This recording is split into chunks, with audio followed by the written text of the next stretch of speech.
संख्या में आज के इस कार्यक्रम में उपस्थित विभिन्न सामाजिक संगठनों से जुड़े हुए उपस्थित भाइयों बहनों, आज हम सब के लिए अत्यंत गौरव का दिन है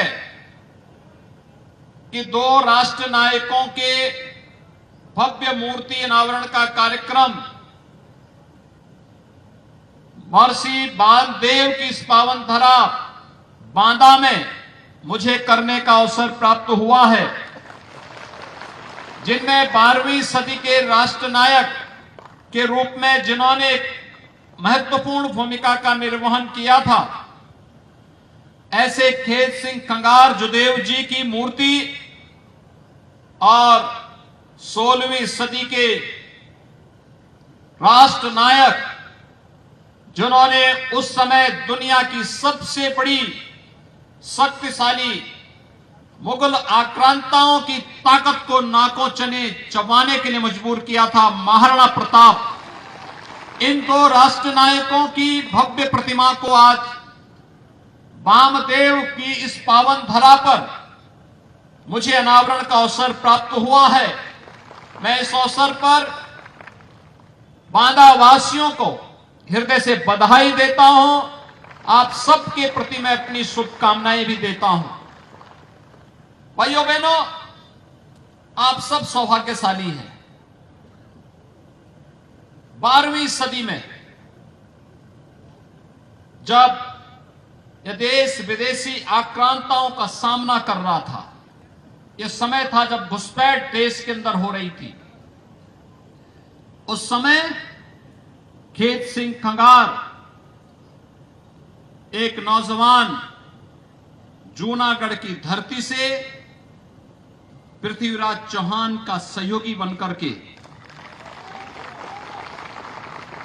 उनके हर उस युद्ध में सहभागी बना था जो समय भारत की एकता के लिए उस कालखंड में आवश्यक था।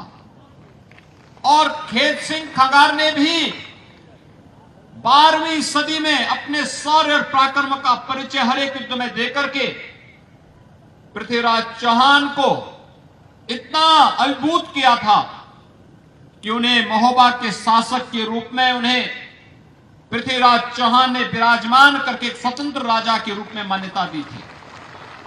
आज हम सब जब यहां पर क्षत्रिय खंगार जाति की चर्चा करते हैं, पूरा बुंदेलखंड चाहे उत्तर प्रदेश का हो चाहे मध्य प्रदेश का, उनकी संख्या गुजरात के साथ साथ यहां पर भी बहुतायत रूप में देखने को मिलती है। एक लंबा इतिहास, आप अनुमान करिए, आज हम 21वीं सदी में हैं। ये 12वीं सदी से 21वीं सदी 900 वर्षों का इतिहास और गौरवमय इतिहास एक राजवंश की परंपरा का हम सबके सामने उस कालखंड की यादों को तरोताजा करता है। आज बुंदेलखंड विकास की प्रक्रिया के साथ तेजी के साथ जुड़ रहा है। हमारे जनप्रतिनिधिगण मेहनत करते हैं, प्रयास करते हैं, प्रधानमंत्री मोदी जी का आशीर्वाद है और परिणाम है बुंदेलखंड अब सचमुच उत्तर प्रदेश ही नहीं देश का स्वर्ग बनने की ओर उतावला दिखाई देता है। यहां की चौड़ी सड़कें, इन महापुरुषों की भव्य प्रतिमा हमें एक नई प्रेरणा प्रदान कर रहा है और प्रेरणा इस बात को लेकर के हमें मातृभूमि के लिए अपना सब कुछ समर्पित भाव के साथ कार्य करना होगा। जो हम सबको प्रेरणा दी गई है कि राष्ट्र सर्वोपरि है, राष्ट्र सर्वोपरि के इस मंत्र को ध्यान में रख करके जिन राष्ट्र नायकों ने अपना जीवन समर्पित किया, उन राष्ट्र नायकों में पृथ्वीराज चौहान भी है, उन राष्ट्र नायकों में खेत सिंह खंगार भी है, उन महापुरुषों में महाराणा प्रताप भी है, उन महापुरुषों में छत्रपति शिवाजी महाराज भी हैं, और महापुरुषों में गुरु गोविंद सिंह जी महाराज भी हैं, और उन महापुरुषों में झांसी की रानी लक्ष्मीबाई भी है। भाइयों बहनों, बुंदेलखंड का अपना इतिहास तो बहुत गौरवशाली इतिहास है। उस इतिहास के साथ जुड़ करके कौन ऐसा भारतीय होगा जो अपने आप को गौरव की अनुभूति न करता हो। यहां के वीर योद्धाओं की चर्चा भी होती है, चंदेल राजाओं की चर्चा भी होती है।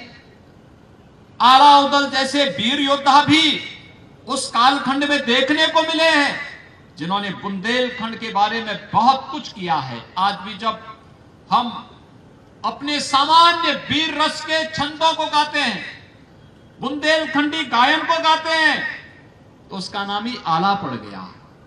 भाइयों बहनों, यह एक उस प्रेरणा का प्रताप है। भले ही हम आपस में राजनीतिक रूप से कितने भी एक दूसरे के प्रतिद्वंदी रहे होंगे, लेकिन मातृभूमि के प्रति सम्मान का भाव सदैव एक नई प्रेरणा हम सबको प्रदान करता रहा है।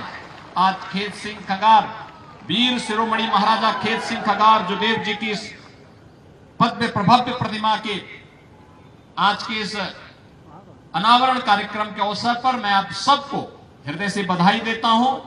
कल शिवरात्रि है, शिवरात्रि के एक दिन पहले भव्य कार्यक्रम होना सदैव हमें एक स्मरण दिलाता रहेगा। जब भी शिवरात्रि आएगी, हम सबको याद आएगा कि हम सब ने इसी दिन महाराणा प्रताप की प्रतिमा का भी और महाराजा खेत सिंह खगार जी की प्रतिमा का भी अनावरण का कार्यक्रम इस बांदा शहर में किया था। मैं इसके लिए यहाँ के स्थानीय जनप्रतिनिधियों को, प्रशासन को, विभिन्न सामाजिक संगठनों से जुड़े हुए सभी महानुभावों को हृदय से बधाई देता हूं। बांदा वासियों को विकास की प्रक्रिया के साथ अनवरत जुड़ने के लिए अपनी मंगलमय शुभकामनाएं देते हुए आप सबके लिए शिवरात्रि मंगलमय हो, इस विश्वास के साथ मैं अपनी वाणी को विराम देता हूं। जय हिंद।